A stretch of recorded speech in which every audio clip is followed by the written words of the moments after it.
سورہ نساء آیت نمبر 43۔ نحمدہ ونصلی علی رسولہ الکریم، اما بعد فاعوذ باللہ من الشیطان الرجیم،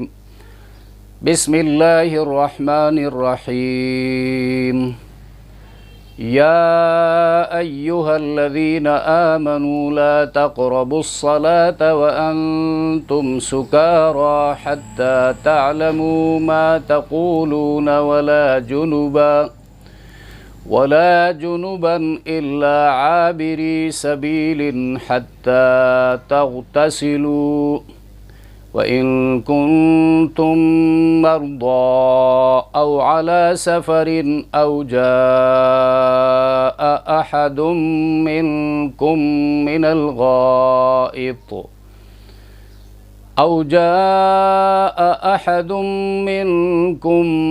الغائط أو لامستم النساء فلم تجدوا ماء فتيمموا صعيدا طيبا فامسحوا بوجوهكم وأيديكم إن الله كان عفوا غفورا۔ سورہ نساء آیت نمبر 43 کا لفظی ترجمہ اور تحقیق۔ یا ایہا الذین آمنوا، اے ایمان والو، یا حرف ندا ہے اور اس کے بعد جملہ منادا ہے۔ لا تقربوا الصلاۃ، لا ناصبہ ہے، فعل مضارع مجزوم، لا تقربوا جمع مذکر حاضر ہے، الصلاۃ اس کو مفعول بہ کہتے ہیں، نماز کے قریب مت جاؤ۔ اور یہاں الصلاۃ جو ہے اسے مسجد بھی مراد لی گئی ہے۔ وَأَنْتُمْ سُكَارَى، سُكَارَى یہ سکرن سے جمع سکرانن، اس حال میں کہ تم نشے میں مست ہو، حتیٰ یہاں تک، تعلموا کہ تم جانو، ما تقولون جو تم کہتے ہو، ولا جنوباً یہ ولا واو جو ہے عاطفہ ہے، لا نافیہ ہے، جنوباً اس کا عطف وانتم سکارا پر ہے، یعنی نماز کے قریب نہ جاؤ نشے کی حالت میں، اور نماز کے قریب مت جاؤ جنابت کی حالت میں۔ الا یہ کلمہ استثناء ہے، سوائے اس کے، عابری سبیل، عابری یہ عبر اور عبور مصدر سے اسم فاعل ہے، جمع مذکر ہے، اصل میں یہ عابرین تھا، چونکہ اگر اضافت ہو جائے تو اس طرح کا نون جمع کا اور تثنیہ کا نون یہ گر جاتے ہیں، ڈراپ ہو جاتے ہیں، تو یہاں پر بھی ایسا ہوا ہے، عابری سبیل، تم عبور کرنے والے ہو، راہ چلنے والے ہو، مسافر ہو، حتیٰ تغتسلوا، اغتسال مصدر سے یہ مضارع جمع مذکر حاضر، وَإِن كُنتُم، ہاں حتیٰ تغتسلوا یہاں تک کہ تم غسل کرو، وَإِن كُنتُم مرضى جمع ہے مریضن کی، اور اگر تم بیمار ہو، او علی سفرن یا حالت سفر میں ہو، او جاء احد منکم، جاء یہ مجیء سے آنا، یا تم میں سے کوئی آئے، من الغائط، غائط پست زمین، نشیبی زمین، وسیع میدان، یہ کنایہ ہے، قضائے حاجت کے مقام کے لیے استعمال ہوتا ہے، تو وہاں سے استعارہ لیا گیا ہے۔ او لامستم النساء، لمس اور مس دونوں کے لفظی معنی چھونے کے ہیں، لیکن یہاں پر مجازی معنی مراد ہے، صرف چھونا ہی نہیں، ہم بستری معنی ہے، یا تم نے بیویوں سے قربت کی ہو، فلم تجدوا ماء، اور پس تمہیں پانی نہ ملے، تم نے نہ پایا پانی، فتیمموا، تیممن سے امر جمع مذکر حاضر، تو لغت میں اس کے معنی مطلقاً قصد کرنے کے ہیں۔ اب شریعت کی اصطلاح میں پاک مٹی وغیرہ سے، پاک مٹی وغیرہ سے مراد جو مٹی کی جنس سے ہو، مٹی کی جنس سے ہو، یہ آگ میں نہ جلتی ہو، وہ مٹی کی جنس ہے، وہ طہارت کی قصد کرے، ہاتھ مٹی پر مار کر چہرہ اور دونوں ہاتھوں کا مسح کرنا مراد ہے، اور اس کے لیے ضربتان ہے، ایک ضرب سے چہرے کے اوپر مسح کرے، چہرے پر ملے، اور دوسرا ضرب لگا کر دونوں کوہنیوں سمیت بازوؤں کا مسح کرے، اور غسل اور وضو کے لیے ایک ہی تیمم ہے، طریقہ ایک ہی ہے۔ صعیداً طیبہ، صعید لغت میں زمین کے بالائی حصے کو، سطح زمین کو کہا جاتا ہے، طیب یہ صعیداً کی صفت ہے، اس لیے دونوں کے اوپر تنوین ہے۔ پاک مٹی، فامسحوا بوجوہکم وایدیکم، فامسحوا یہ مسحن سے امر کا صیغہ ہے، فامسحوا امسحوا، مسح کرو بوجوہکم اپنے چہروں پر، وایدیکم اور ہاتھوں پر، ان اللہ بے شک اللہ کان ہے عفواً، یہ فعول کے وزن پر عفو سے مبالغہ کا صیغہ ہے، بہت زیادہ معاف کرنے والا، بار بار معاف کرنے والا، غفورا یہ غفران سے مبالغہ کا صیغہ ہے، ایگزیجریشن ہے اس میں، بہت بڑا بخشنے والا۔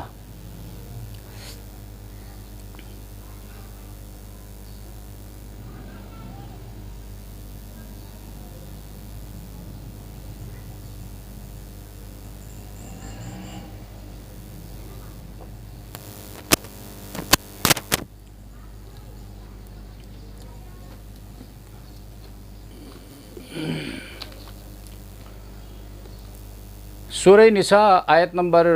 43 کی مختصر تفسیر، یہ بیان چل رہا ہے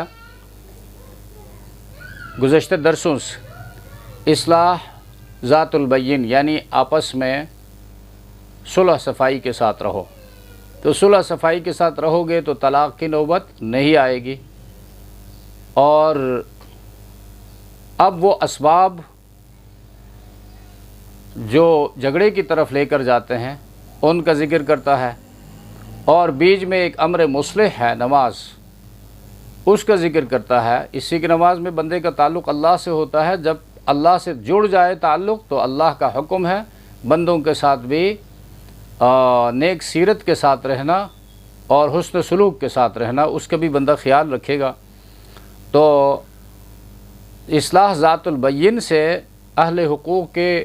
حقوق ادا کرنے سے زندگی جو ہے خوشگوار ہوتی ہے اور معاشرہ پروان چڑھتا ہے۔ اب یہ بیان ہے کہ مسلمان نشہ کرنا چھوڑ دے،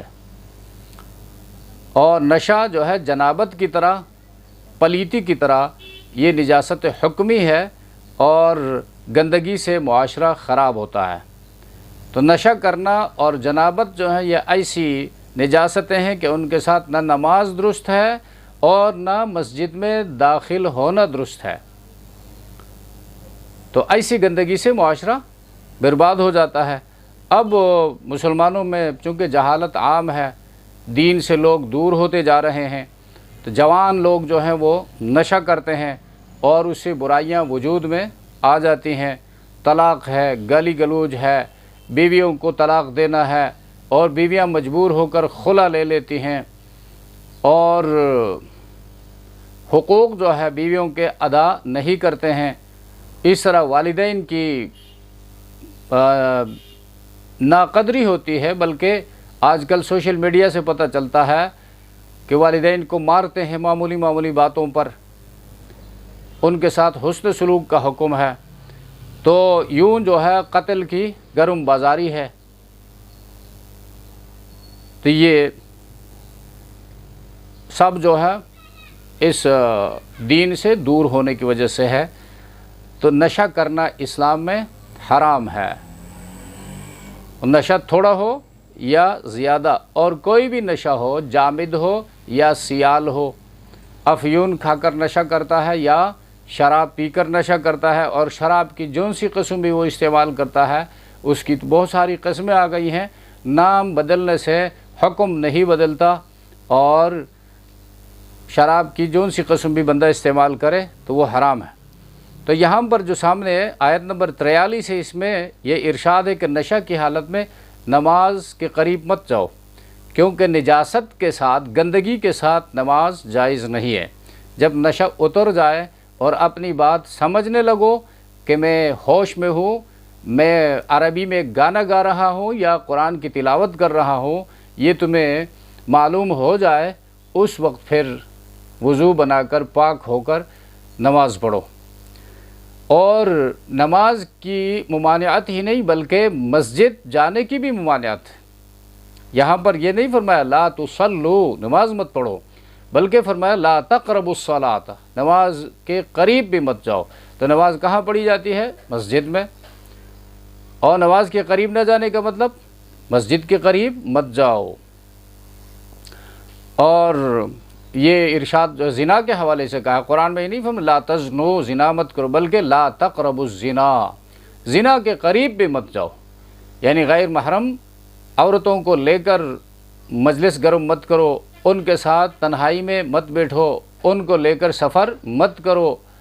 ان کے ساتھ فالتو گپ شپ بلا ضرورت مت لگاؤ۔ یہ ساری باتیں لا تقربوا الزنا میں داخل ہیں، چونکہ یہ دواعی زنا ہیں، زنا کی طرف دعوت دینے والی باتیں ہیں اور احوال ہیں۔ تو اس طرح نماز اور نماز کی جگہوں کے قریب جانا یہ دونوں ممنوع ہے۔ اور شراب کی جو گندگی ہے اس کو سمجھانے کے لیے جنابت کو ساتھ ملایا ہے۔ جنابت کو سمجھنا آسان ہے، جب کسی پر غسل واجب ہو تو غسل کیے بغیر نماز پڑھنا جائز نہیں ہے، اور وضو نہ بھی ہو تو بندہ نماز نہیں پڑھ سکتا ہے، مگر وہ حدث اصغر ہے، تیمم مار کر بندہ نماز پڑھ سکتا ہے، اور جنابت جو ہے حدث اکبر ہے۔ تو اس حدث اکبر کو لیا تاکہ شراب کی قباحت، اس کی برائی جو ہے وہ خوب ذہن نشین ہو جائے۔ البتہ جنابت کے حکم میں یہاں ایک استثناء ہے، اور شراب کے حکم میں کوئی ایکسیپشن نہیں ہے۔ اس سے بھی شراب کا حکم جو ہے وہ مزید سخت ہو جاتا ہے۔ جب استثناء آتا ہے تو حکم تھوڑا لوز ہوتا ہے اور تھوڑی آسانی اس میں آ جاتی ہے، لیکن جب بغیر استثناء کے ایبسولوٹلی کوئی حکم بیان ہوتا ہے تو وہ پھر بڑا سخت ہوتا ہے۔ تو شراب کے حکم میں کوئی استثناء نہیں ہے، اور قرآن کا پھر یہ اسلوب ہے کہ وہ حکم بیان کرنے سے پہلے استثناء ڈالتا ہے۔ تو یہاں بھی مسافروں کا استثناء کیا ہے، یعنی حالت جنابت میں نماز نہ پڑھنا مطلقاً جائز نہیں ہے، جواز کی ایک صورت ہے، جواز کی ایک صورت، اور وہ یہ ہے کہ مسافر کو جنابت لاحق ہوئی اور پانی موجود نہیں ہے تو وہ تیمم کر کے نماز پڑھ سکتا ہے۔ اور یہ قرآن کریم کا اسلوب، چونکہ یہ انداز بیان وہاں ہے جہاں غلط فہمی لگنے کا خطرہ ہو، اندیشہ ہو۔ اب دیکھیں میدان جنگ کے حوالے سے بھی قرآن نے ایک حکم بیان کیا ہے، یعنی جو بندہ جہاد سے پشت پھیر لیتا ہے، بھاگ جاتا ہے، اللہ کا غضب وہ مول لیتا ہے، لیکن جو بندہ پشت پھیر لیتا ہے، پینترا بدل کر پیچھے ہٹ کر پھر حملہ کرتا ہے، وہ اس لیے پیچھے ہٹا ہے تو وہ مستثنیٰ ہے۔ تو سورہ انفال آیت نمبر 16 میں اللہ نے بیان فرمایا الا متحرفا لقتال او متحیزا الی فئہ، یہ وہاں بیان فرمایا۔ اسی طرح ارتداد جو ہے، مرتد ہونا، اسلام سے پھر جانا بہت بڑا گناہ ہے، لیکن جان کا خطرہ ہو، کوئی بندہ جو ہے اس کو ٹارگٹ کر رہا ہے، گن پوائنٹ پر اس سے کلمہ کفر کہلوا رہا ہے، اور اس بندے کو یقین بھی ہے کہ اگر میں زبان سے کلمہ کفر ادا نہ کروں تو جان چلی جائے گی، مجھ پر یہ گولی چلائے گا، مجھے چھوڑے گا نہیں، تو اس وقت کلمہ کفر زبان سے کہنے کی اجازت دی، استثناء ہے یہ۔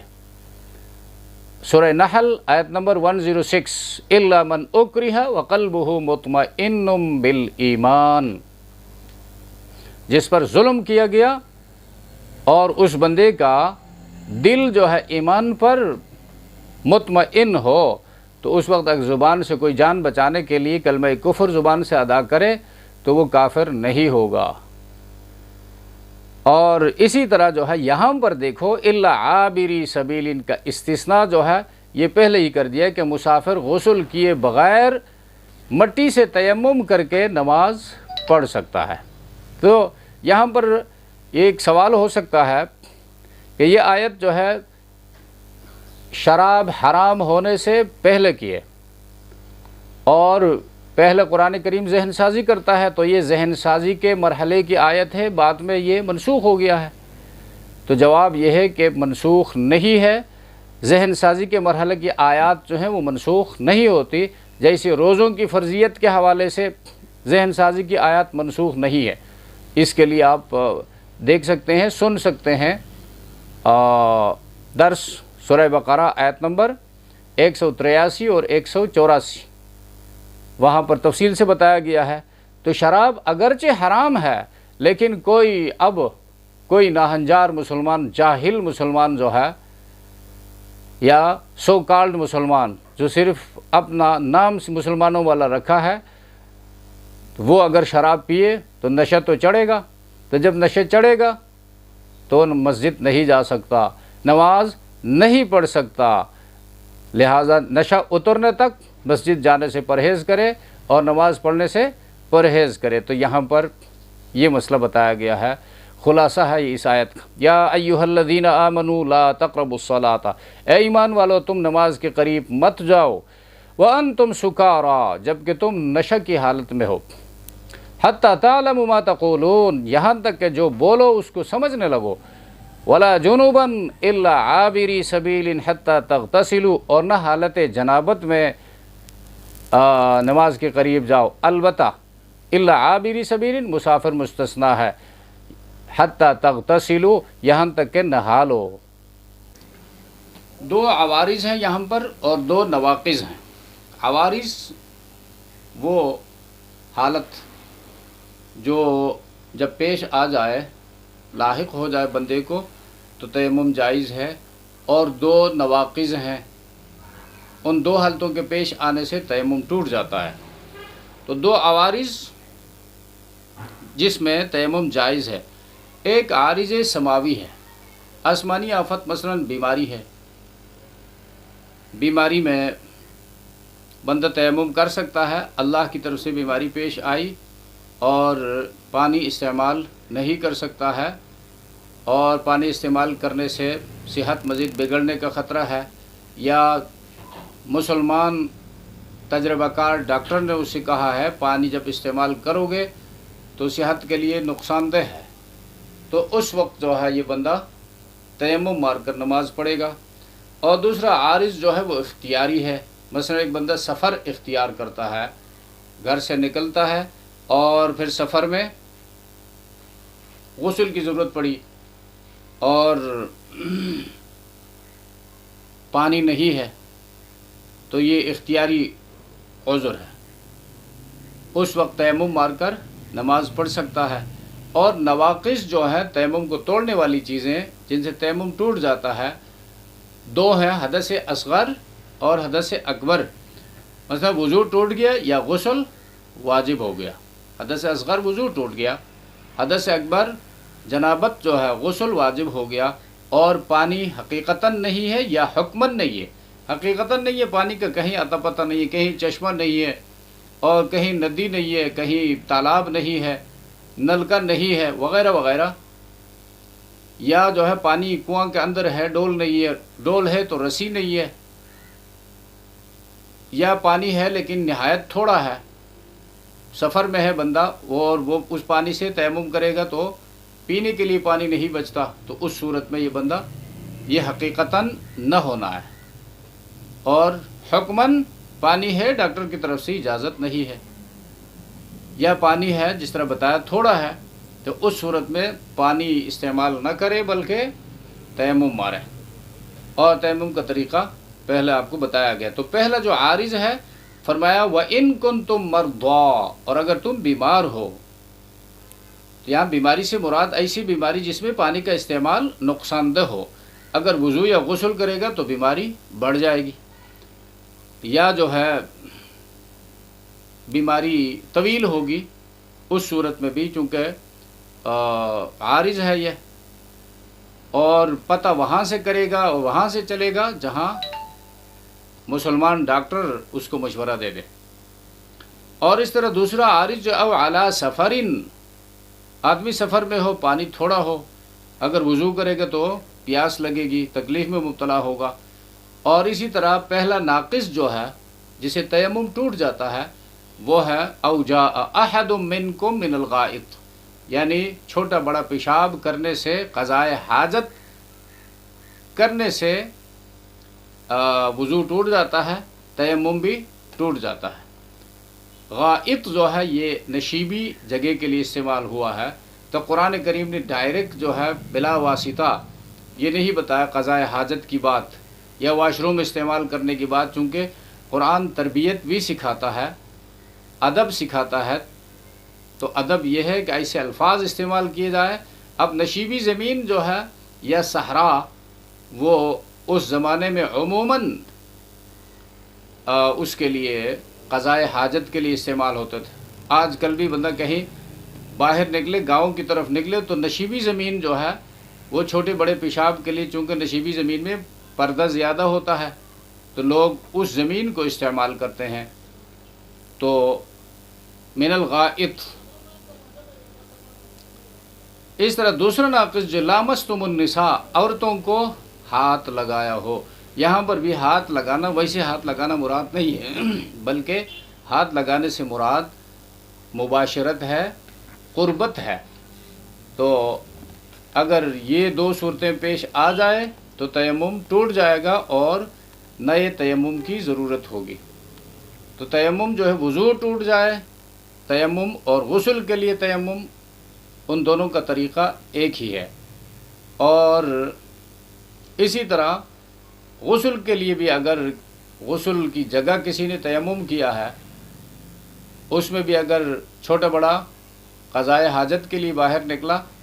اور قضائے حاجت سے فارغ ہو کر آیا تو تیمم کرنا پڑے گا، اسی کے پہلا والا تیمم ٹوٹ گیا۔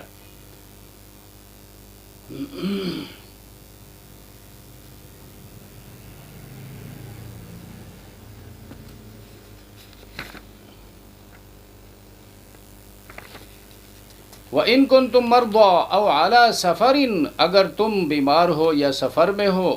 أَوْ جَاءَ أَحَدٌ مِّنكُم مِّنَ الْغَائِطِ، یا آیا تم میں سے کوئی جائے ضرورت سے، أَوْ لَامَسْتُمُ النِّسَاءَ،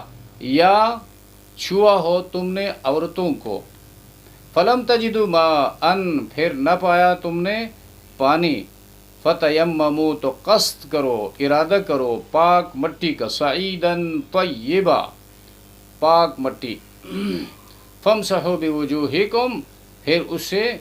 مسح کرو اپنے چہروں کو، یعنی ہاتھ پھیرو، مسح کا معنی ہے امرار الید،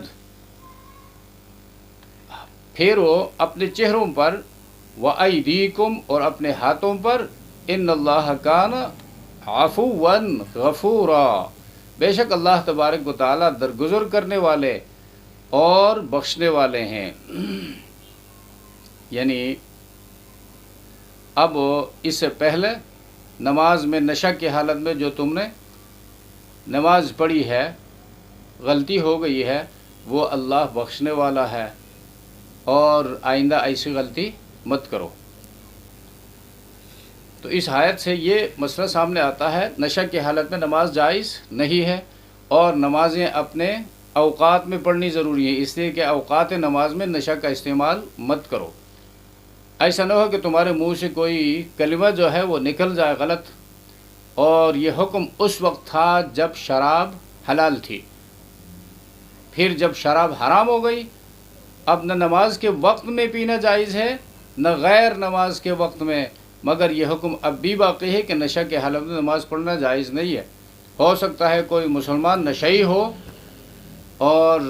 نشہ کو حرام سمجھ کر شراب پیتا ہو، اس لیے کہ شراب کو حلال سمجھنے والا تو کافر ہے، دائرہ اسلام سے خارج ہے، اور اس کو حلال سمجھ کر پینے والا گناہ کبیرے کا مرتکب ہے، لیکن کوئی حلال سمجھ کر پیتا ہے تو اس کے لیے حکم کیا ہے؟ اس کے لیے یہ حکم اب بھی باقی ہے کہ مسجد مت جاؤ، اس حالت میں مصلی پہ کھڑے مت ہو جاؤ، اس سے کہ تمہیں پتہ نہیں چلے گا اپنے آپ کو گالیاں بک رہے ہو یا سورہ فاتحہ پڑھ رہے ہو۔ لہٰذا کم از کم اللہ کے حضور کھڑے ہو تو اس کی عظمت کا تقاضا یہ ہے کہ جب قرات کر رہے ہو، جب سورت پڑھ رہے ہو، توجہ اللہ کی طرف ہو، اتنا بندہ سمجھے میں اللہ کے حضور کھڑا ہوں اور نماز پڑھ رہا ہوں اور قرات کر رہا ہوں، سورت ملا رہا ہوں۔ اگر ان چیزوں کا فکر نہیں ہے اور ہوش و حواس کھو بیٹھا ہے تو اس حالت میں نماز پڑھنے کی اجازت نہیں ہے۔ اس آیت کی یعنی آیت نمبر 43 جو اس سورہ نساء کے آیت نمبر 43 کا پس منظر مفسرین نے بیان فرمایا ہے۔ حضرت علی رضی اللہ تعالیٰ عنہ فرماتے ہیں کہ حضرت عبد الرحمن ابن عوف رضی اللہ تعالیٰ عنہ نے ہماری دعوت کی اور جس میں شراب بھی پیش کی گئی۔ ظاہر بات ہے شراب اس وقت حرام نہیں ہوئی تھی، تو جب حرام نہیں ہوئی تھی تو اس میں کوئی مسئلہ نہیں تھا پینے میں، تو اسی اثناء میں تو شراب پینے کے بعد نشہ چڑھنا یہ بھی ایک فطری امر ہے۔ تو حضرت علی رضی اللہ تعالیٰ عنہ فرماتے ہیں صحابہ کرام نے کھانے کے بعد، شراب پینے کے بعد مجھے امامت کے لیے آگے کیا اور میں نے سورۃ الکافرون جو ہے یوں پڑھ دیا، قل یا ایھا الکافرون لا اعبد ما تعبدون ونحن نعبد ما تعبدون۔ تو جی یعنی آیت جو ہے آگے پیچھے ہو گئی اور معنی کچھ کا کچھ ہو گیا، اس پر یہ آیت نمبر 43 جو ہے 43 نازل ہوئی، جس میں نشہ کی حالت میں نماز پڑھنے سے منع کیا گیا۔ اور پھر بعد میں سورہ مائدہ کے آیت نمبر 90 جو ہے آیت نمبر 90 کے ذریعے شراب کو قطعاً حرام قرار دیا گیا۔ تو یہاں سے یہ ثابت ہوتا ہے شریعت کے احکام جو ہیں تدریجاً نازل ہوئے ہیں۔ ابتدا میں شراب نماز میں حرام ہو گئی، اس سے پہلے پینے کی اجازت تھی، اور پھر سورہ بقرہ میں آپ دیکھیں اور پڑھا ہے کہ وہاں پر فرمایا اسمہما اکبر من نفعہما، شراب اور جوئے کے فوائد بھی ہیں اور نقصانات بھی ہیں، نقصانات فوائد سے زیادہ ہیں۔ حرام وہاں پر بھی نہیں کہا گیا، یہاں پر بھی شراب کی اس پر شراب پینے پر پابندی نہیں لگائی گئی، بلکہ شراب پی کر نشے کی حالت میں نماز پڑھنے پر پابندی لگائی گئی، مسجد میں داخلے پر پابندی لگائی گئی۔ اور پھر سورہ مائدہ آیت نمبر 90 میں جا کر فَاجْتَنِبُوهُ اور اس کو گندگی کہا ہے، عمل الشیطان کہا ہے، اور حکم دیا کہ اس سے بچتے رہو لعلکم تفلحون، تاکہ تم کامیاب ہو جاؤ۔ کامیابی کو یعنی شراب سے بچنے کے ساتھ جوڑا ہے۔ اور امت محمدیہ صلی اللہ علیہ وسلم کے بہت سارے خصائص میں سے ایک تیمم بھی ہے، یعنی گزشتہ امتوں کے لیے تیمم کی سہولت نہیں تھی، یہ سہولت جو ہے صرف محمد رسول اللہ صلی اللہ علیہ وسلم کی امت کو عطا کی گئی ہے۔ اور عند الاحناف اس لیے کہ دوسرا طریقہ بھی ہے تیمم کا، احناف کے نزدیک یعنی حنفی مسلک میں تیمم کے لیے 2 بار زمین پر ہاتھ مارنا اور پھر چہرے پر ملنا، پھر ہاتھ مار کر کوہنیوں سمیت بازوؤں پر مسح کرنا ضروری ہے۔ سبحان ربک رب العزت عما یصفون وسلام علی المرسلین والحمد للہ رب العالمین، آمین یا رب العالمین۔